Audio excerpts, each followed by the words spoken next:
Tak tá nálada je určite víťazná, máme takú na takej dobrej vlne by som povedal a myslím si, že z toho budeme ťažiť aj teraz najbližší zápas proti Prešovu.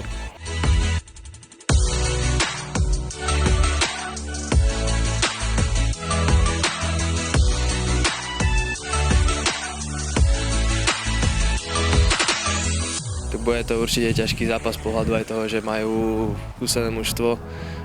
Musíme si dať pozor na nejaké individuálne akcie z ich strany, ale takisto nás môžu prekvapiť aj nejakým protiútokom alebo nejakou dlhou loptou za obranu, takže musíme byť ostražití tak ako vždy a musíme si to postražiť.